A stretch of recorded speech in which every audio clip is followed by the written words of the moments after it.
Good morning, everyone. Today, I'm not giving a presentation. I will just tell you a story. My story, I hope that can inspire someone. I put myself into a project that I'm going to show you. It's about living in a very small space and living it as the architect which designed it. But this story starts even before the beginning of this project. It started in my parents' apartment. This is the corridor of my parents' house. And you see that door at the end of the corridor. It's a small room that me and my sister, we were fighting for not to have, because it was too small for living it. It was just 7 square meters. But at the end, I discovered that I have allergy to dust. So my parents decided to give this room to me for all the time that I would spend in my parents' apartment. And I say that in this very small room, I started to be an architect because I had to find solution for living in a very, very small space. After that, I moved to Bologna, where I study architecture and building engineering. And my dream, like I think every architect, I think today here there are also a lot of designers, a lot of architects. We have the dream to build our own house to demonstrate what we learned from our studies. And since I had this experience already of living in a very small space, I want to find something that no one wanted, that was very cheap for a student, and build there my entire place where I could live. And I found this very small house on the roofs in Bologna. But this dream of having a house was competing with another dream, the dream of traveling. So having a house, so having fixed foundation, and traveling was opposing. So I had to choose between one of them. So I choose to travel, and I get a passport. Actually, this didn't bring me so far. I moved to Berlin, to Germany, and over there I had the chance to meet a group which is called Tiny House University. It's not a real university, it's a place where we can exchange knowledge about living in small spaces. And basically we tend to tell others what we learned. So we like to share our experience as much as we can. And in this group, this was the first time that I met them in a cafe. You see, the man next to me is an architect like me. His name is Van Bolle Menzel. He was the founder of this group. And he was very lucky that he could convince the Bauhaus Museum in Berlin to host an exhibition, very special exhibition. Actually, it was a village. It was a village of houses on wheels that they would develop for 1 year inside the museum, inside the garden of the Bauhaus. And one of those houses that you see in this sketch actually would have been my house. So I discovered that having a house on wheels could allow me to put together the two dreams that I told you before, the dream of building my house and the dream of traveling. So I started to draw, as you see in this picture. And it was very clear for me since the beginning that my house needed to be a house to be used in a urban space. And what is more urban than a house which doesn't have any windows on the longer sides? A row house that needs to have neighbors next to me. So this is how I started to design it. And inside, I said how I can live in a small space. This was my question since the beginning. How can I reproduce the good experience that I have in my parents' apartment? The thing that I didn't have in that case when I was a kid, it was the space, empty space where I could do things that I wanted to do. So I started to design my house as an empty room, completely empty, without any piece of furniture. And as you can see, since the beginning, my dream was to live in cities. So having a house on wheels could allow me to go into a city and live the city where I wanted, so in the city center. And as you see, I arrived to a final design, but I never knew if I could actually build it. I told you that I was a student, so I didn't have so many savings. I could not afford a building of a prototype by myself. but I was ready in every single aspect. I studied how my house can be heated by the sun. So it has two sides. One side it's completely full of windows, so the sun can come in. And another side it's completely empty, it doesn't have any windows, so I could place it on a hill in the summertime without being too hot inside. And I also, since as I told you, I study engineering, I tested how the house could stand on the road without lifting and going against other parts of the road. And everything was ready to be built. I planned everything. But how could start the building of a prototype? So my idea was to convince others to help me. So I went to different companies and I knocked the door and say, I have this idea. Do you want to help me to build this house and to give me the chance to live in a small space and test it by myself? And this was the first company that gave me something. They gave me a part of my trailer. And that was their Christmas present because I got it when it was Christmas time. I want to show you what I was planning. So you see my house, it's completely empty inside and all the furniture opens up in this space. And this video I was showing to everyone. And this is the group of companies that I convinced to be part of this project. And you can see which is the company, which is in the upper part. I think you know it very well. So thanks to all this group of people, I could say that I collected almost 120 people around this project. I could finally build this house. And you see these are the images, the first images of the construction site, very special one. It was not fixed in a place, it was moving, even the construction site. So I was going from a company to another, and everyone was giving me things and installing into this house. This video, it's the first time that I moved the trailer to go from the company which built the structure to the company which started to build the walls. And you can see, I will show you some pictures of the construction site. It was a very experimental phase, so we had to go back sometimes, and I tried to look the space, how it was creating in that moment, and I also modified during the process.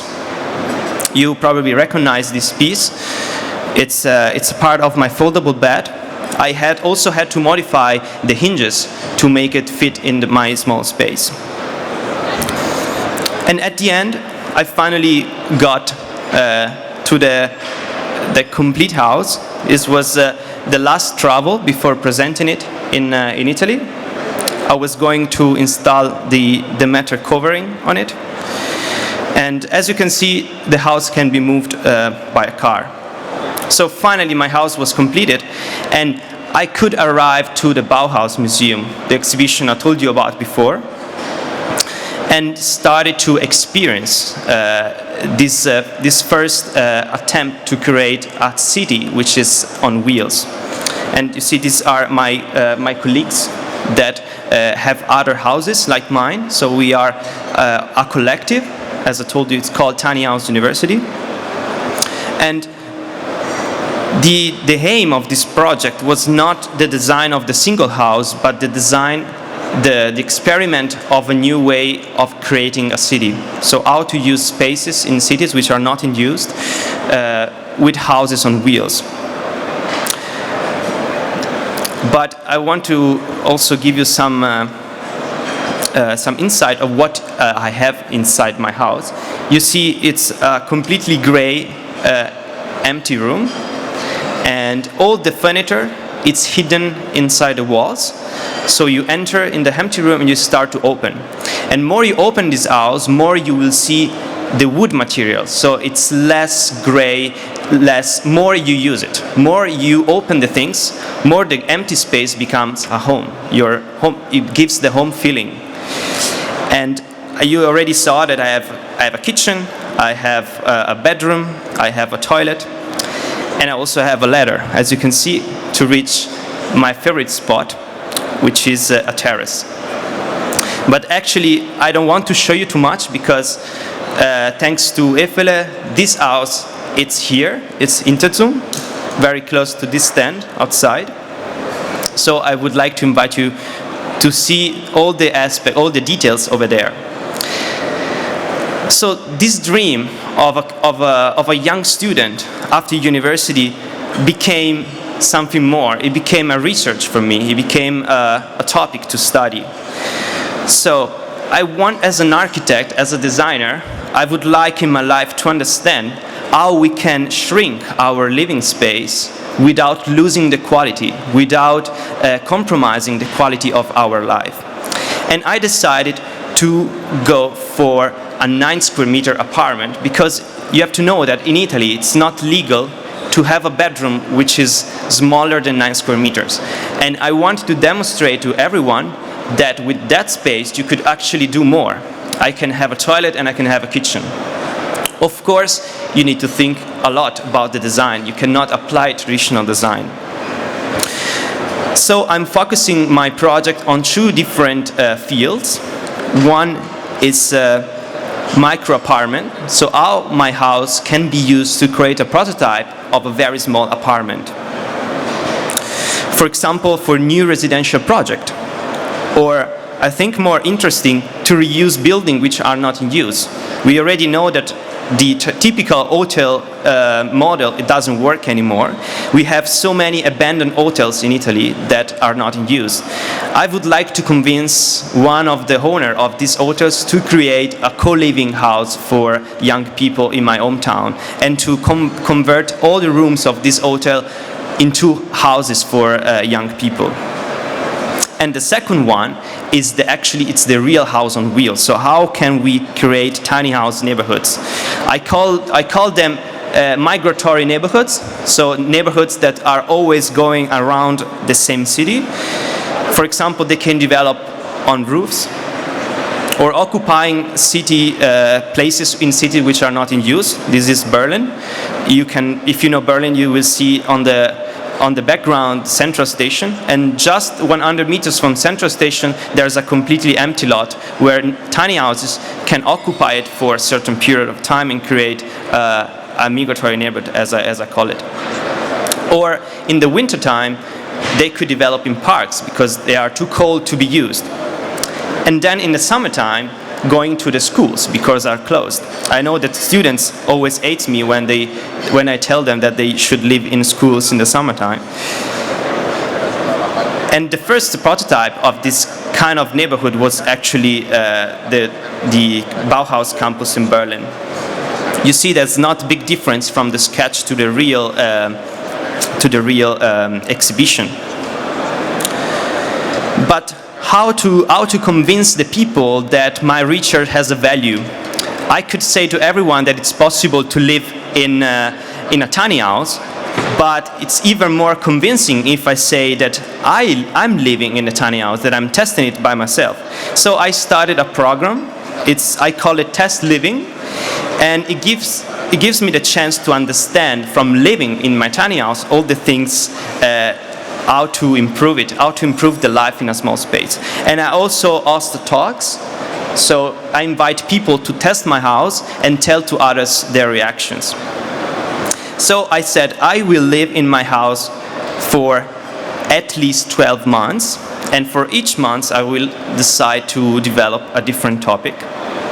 I will share with you these topics if I'm not annoying you. So the first one is that what is the context? It's a house on wheels, so the context always changes. So it's the relationship of a house on wheels with what next to you. And then what is the relationship of the house with the outdoor space that is really close to you, so the garden. If you live in a countryside, you will have a garden. If you live in a city, you're completely direct to the street. And how to build self-sufficient, how to create energy with solar panels. And can I live without having an electricity plug? And the fourth topic, how to find a way to have a nomad lifestyle that is sustainable for the person without always changing our habits every time that I move. And a topic that I'm very interested of is the storytelling. Everyone, this house could seem like a product, but house, normally it's the result of a stratification of personal things, personal objects. How to create your own storytelling in a house which it's already packed. And then I studied how the flexibility of my space, of all this furniture that you can open and close, can help you to have a better life, so the high quality in the small space. And how changing the perspective, so going to another level, can help to feel that the space is bigger. And also the proportion. How to, I would like to reinvent the proportion of the object inside of a traditional house to be perfect for the human proportion. And what about the privacy? In this picture you will see that everyone is looking inside my house because it always stands on a ground level. So this is a problem that I'm dealing with now. And how to develop relationships in a small space. Can you live with another person or not? And then the scale. Everything is close to me, even an electricity plug, as you see in the picture, it has a lot of influence in the design. And the last topic that I had to deal with before coming to this exhibition, how to maintain my house. I hope that my house will not get destroyed at the end of this conference, of this fair. So all these topics is coming together. I hope that they have a result.